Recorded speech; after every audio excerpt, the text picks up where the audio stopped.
This is television for the Isles of Scilly, brought to you with Worldwide Financial Planning, Truro and Penwith College, and the Scilly Lottery. From Radio Scilly, this is scillytv.com.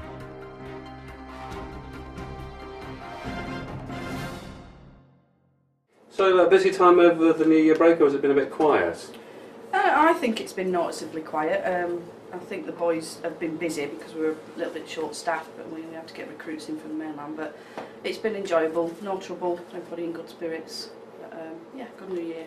Did the boys get in fancy dress? I didn't see them out and about. They did, yeah. It's historic now. That it's been running since Ashley and Tony's days. They went out as one went as a transformer.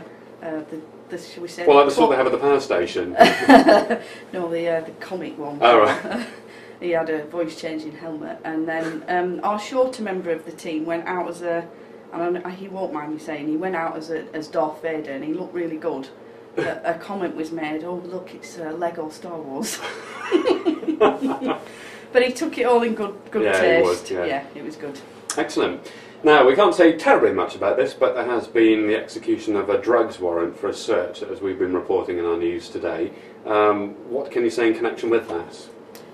We can say, yeah, there was a drugs warrant carried out. Matt and our mainland colleague carried it out on New Year's Eve early evening.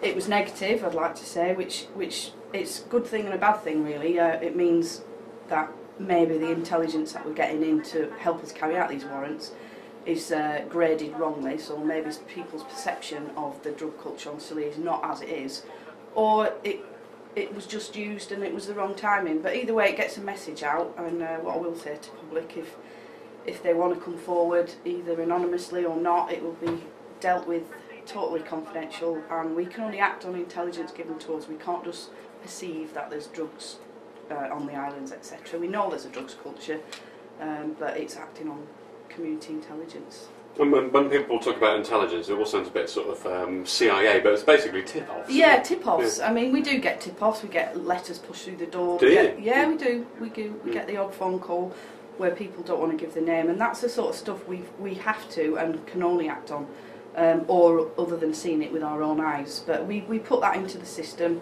It is then graded by our spooks team, if you like, on the mainland, and then when we've built up a picture of a certain rumour, then they will give us the powers to do a warrant.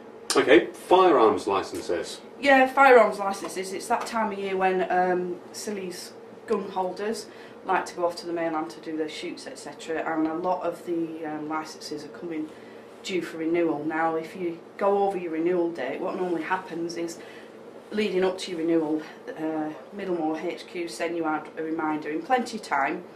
But unfortunately, a lot of the ones that have gone in, the new applications and renewals, aren't getting processed as quickly as they used to.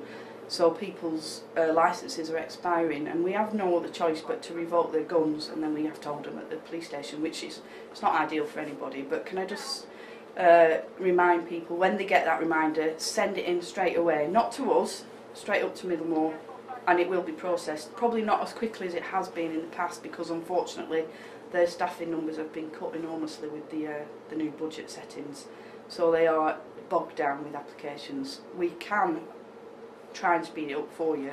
You know, if you are having a planned trip and what have you, we will ring them up, but just be mindful that when you get the reminder, send it in.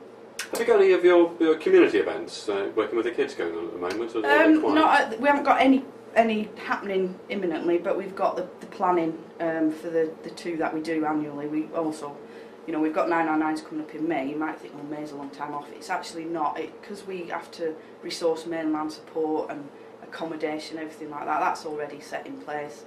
Applying for funding as well, that's the biggest thing. We don't know if we're going to get funding this year or not, because the budget, as we all know, has been dropped a bit on schooling, etc. So it all depends on what money we get this year, whether we actually carry out our annual things. I'd like to hope we do, because they have a massive effect on our young people.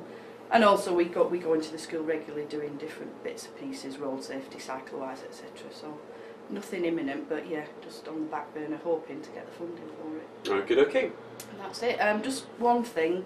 We've got our first crime of the year, which is I'm just checking the crime stats yesterday, and I don't think we got a crime in January last year or the year before, but we've got one so far, which is a bit of a ridiculous one as well. It could have totally been prevented. Somebody has purposely cut somebody's fencing around their livestock with a pair of snippers or the likes, and their livestock have got out, wandered around, nearly got into the road. Thankfully somebody came along and controlled them and contacted the persons who they were, but they could have caused all sorts of nonsense.